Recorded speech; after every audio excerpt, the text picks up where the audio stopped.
Imagine you're home alone. Suddenly, you feel a crushing pressure in your chest. Your left arm goes numb, and you're struggling to breathe. This is a heart attack. Frighteningly, about 380,000 Americans experience this exact scenario every single year. They're completely alone when it happens.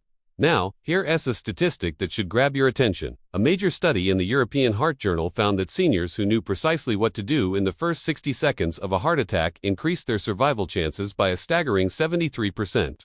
That's a massive difference. But here's the problem. The same research shows that an astonishing 89% of people over 60 have no idea what those life-saving steps are. Instead of taking the right actions, many people panic. They might try to stand up, walk around, or even do things that actively lower their odds of survival. Today, I am going to share 7 science-backed techniques that could save your life if you ever face a heart attack alone. These aren't just old wives' tales. These methods are verified by top cardiologists and emergency medicine specialists. In fact, research shows that the single most important action, if done correctly, can give you the same survival benefit as having a paramedic right there beside you. And here's a hint, it has nothing to do with medication. So stick with me, because this information is absolutely crucial. Let's start with the first and most foundational step, setting up your emergency communication system. During a heart attack, your brain's oxygen supply drops rapidly. This can cause confusion and disorientation, making it incredibly difficult to remember simple things like your own address or phone number. Panic makes it even worse. So, here's your action plan. Take a piece of paper or an index card right now. Write down your full address, including your apartment number and any gate codes. Add your primary phone number and an emergency contacts number. Also, write down any special instructions for first responders, like there is a dog in the house or the key is in the lockbox. Now, place this card in a highly visible spot next to every phone in your house.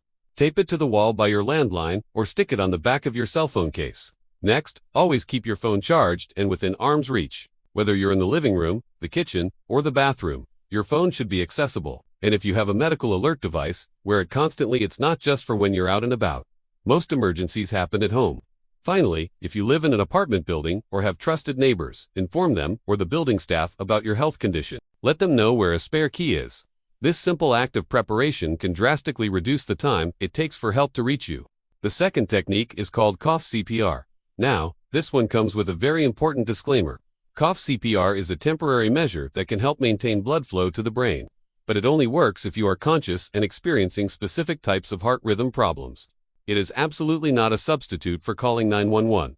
Your first call should always be to emergency services. Here's how you do it. First, take a very deep breath. Then, produce a strong, deep cough from your diaphragm, as if you're trying to clear something from your lungs. Repeat this sequence: a deep breath, followed by a hard cough every 2 seconds. This rhythmic coughing action can mechanically squeeze the heart, creating a small amount of blood circulation and keeping you conscious for a little longer while you wait for help. It's a bridge, not a solution, but it could be a life-saving one. Third on our list is taking aspirin the right way. This is one of the most effective immediate actions you can take. At the very first sign of a heart attack, you need to get 325 milligrams of aspirin into your system. But here's the critical part. Do not swallow it whole. You must chew it. Chewing the aspirin allows it to be absorbed much faster through the lining of your mouth, getting to work almost instantly. Why is this so important? A heart attack is typically caused by a blood clot blocking an artery that supplies blood to the heart.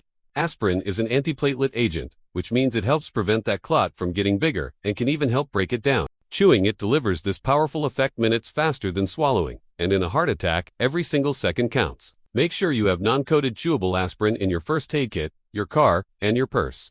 It's a simple, cheap medication that can have a profound impact on your outcome. Now for our fourth technique, the cardiac recovery position. What you do with your body during a heart attack can either help or hurt your heart. The wrong position increases the strain on your heart, while the right one can ease its workload significantly. So, as soon as you feel symptoms, don't lie flat and don't try to stand up. Instead, find a place to sit down on the floor, leaning your back against a wall or a sturdy piece of furniture. You want to be at about a 45-degree angle. Bend your knees and keep your feet flat on the floor. This position, often called the semi-Fowler's position, reduces the pressure on your heart and lungs. It makes breathing easier and helps maintain vital oxygen levels in your blood. If you feel dizzy or lightheaded, carefully lower yourself onto your side to prevent choking and keep your airway open. While you're in this position, loosen any tight clothing around your neck or waist, like a collar or a belt. This will also help you breathe more easily. Technique number 5 is all about controlling your breath and staying calm. Panic is a natural reaction, but it's also your enemy during a heart attack. When you panic, your body releases stress hormones that make your heart beat faster and more erratically, which is the last thing you want. You need to override that panic response with controlled breathing. Here's a simple technique called box breathing. Inhale slowly through your nose for a count of 4.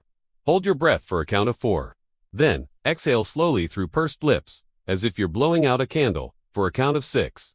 The longer exhale is key. It activates your body's relaxation response. Repeat this cycle. Inhale for 4, hold for 4, exhale for 6. This simple practice slows your heart rate, improves oxygen delivery to your heart muscle, and reduces the risk of panic-induced complications. It gives you a sense of control in a moment that feels completely out of control. Our sixth technique is something most people never think about until it's too late: unlocking your doors and signaling for help.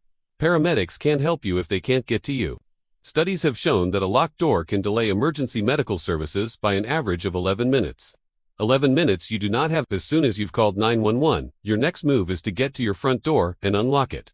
If you can, open it slightly. If you have a lockbox with a key, that's fantastic, but make sure the 911 dispatcher has the code. Once the door is accessible, go back to your cardiac recovery position near the door if possible. Turn on all the lights in your house, especially the porch light, to make your home easier to find. If you have the energy, blow a whistle or bang on a wall to alert neighbors.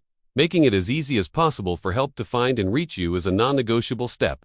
Finally, let's talk about the nitroglycerin protocol. If you have been prescribed nitroglycerin by your doctor for a known heart condition, you need to know exactly how to use it. First, and most importantly, before taking it, sit or lie down. Nitroglycerin can cause a sudden drop in blood pressure, which can make you dizzy or faint. Once you are seated, place one tablet under your tongue and let it dissolve completely. Do not chew or swallow it. Wait 5 minutes. If your chest pain is still there, you can take a second tablet. Wait another 5 minutes. If symptoms persist, you can take a third and final tablet. Never take more than 3 tablets within a 15-minute period. And remember the other steps. You should have already called 911 and chewed an aspirin before starting this protocol. Also, be aware that nitroglycerin should never be combined with certain erectile dysfunction medications, as this can cause a life-threatening drop in blood pressure. Check the expiration date on your prescription.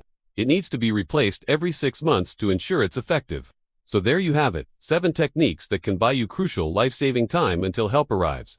Let's recap. Set up your emergency communication system. Learn cough, CPR for conscious moments. Chew aspirin immediately. Assume the cardiac recovery position. Practice controlled breathing. Unlock your doors. And follow the nitroglycerin protocol if prescribed. These aren't just things to know. They are actions to practice. Take a few minutes today to check your medications. Write down your emergency information and walk through these steps in your mind. Doing this now, when you are calm and clear-headed, can make all the difference. Please, share this video with your parents, your grandparents, and anyone you care about. This information could truly save a life. Thank you for watching. Stay safe and be prepared. Don't forget to like and subscribe for more vital health information.